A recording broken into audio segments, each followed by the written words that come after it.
Good morning po mga kabayan at mga kabalat.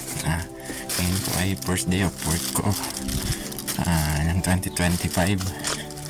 Mula sa aking bakasyon, nakapahinga naman po tayo ng isang araw mula sa aking flight. Ayan po, dala-dala ko ang aking mga pasalubong para sa aking boss. Mga pasalubong na galing Pilipinas.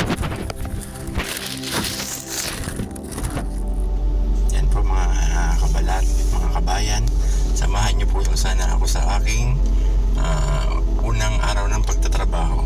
Bago po ako magsimula tuwing umaga at sa aking trabaho ay inuunahan ko po ito ng isang panalangin para po sa ligtas na paglalakbay, ligtas na pagtatrabaho at kaligtasan din po ng aking pamilya ang aking iniwan sa aming tahanan. Yun po. Balikan ko kayo guys at ako muna yung magdarasal. Yan po mga kabalat.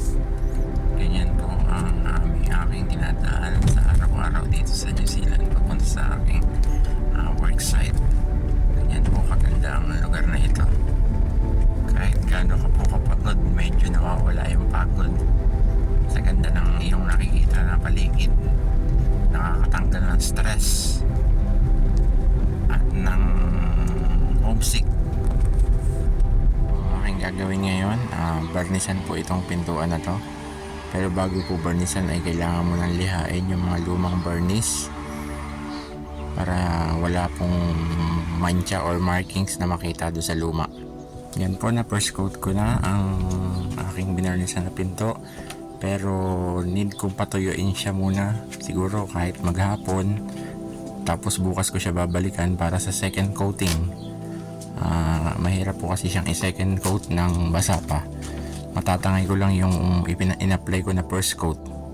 Kaya yan po, lilipat muna tayo ng ibang work site para hindi sayang ang oras. Yan po, nakarating na po ako sa aking second site. Magla-lunch break po muna ako para paggawa ko po ay tuloy-tuloy na. Yan po ang aking lunch ngayon, apple and cherries.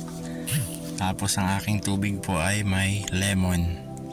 Kailangan pong maging healthy para mahirap magkasakit dito sa ibang bansa. Malayo pa naman kami sa hospital. Pag may emergency dito, kailangan pang i-airlift dahil pag nag-drive ka sa hospital is 3 hours. Kaya yan po, kailangan natin laging healthy. Bawal magkasakit. Yun po, kain po tayo. Sige po, magla-lunch muna ako.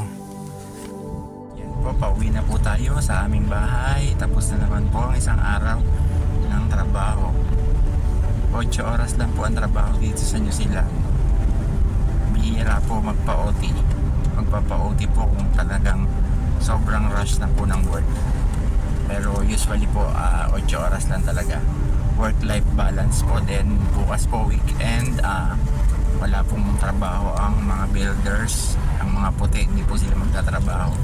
Usually po nagtatrabaho tuwing weekends. Puro Pinoy lang. Napakaganda po ngayon ng langit. Ganda ng ulap. May design. Yan na po, malapit na po tayo sa ating bahay. Kabalat, nasa bahay na po tayo. Time na po para mag-prepare para sa ating pagkain at makapagpahinga na rin later. Yan po. Lagi ko pong kasama ang Sorpil. Kahit dito po sa New Zealand, yan, nakikita niyo po sa aking t-shirt. Ito po ang aming t-shirt na, kung hindi ako nagkakamali, last 2 years na World Psoriasis Day. At dala-dala ko rin po palagi sa aking trabaho ang aming Weekend with Sorpil tumbler. Yan po mga kabalat, sana po ipatuloy niyo po akong suportahan sa aking mga vlog. Marami pong salamat.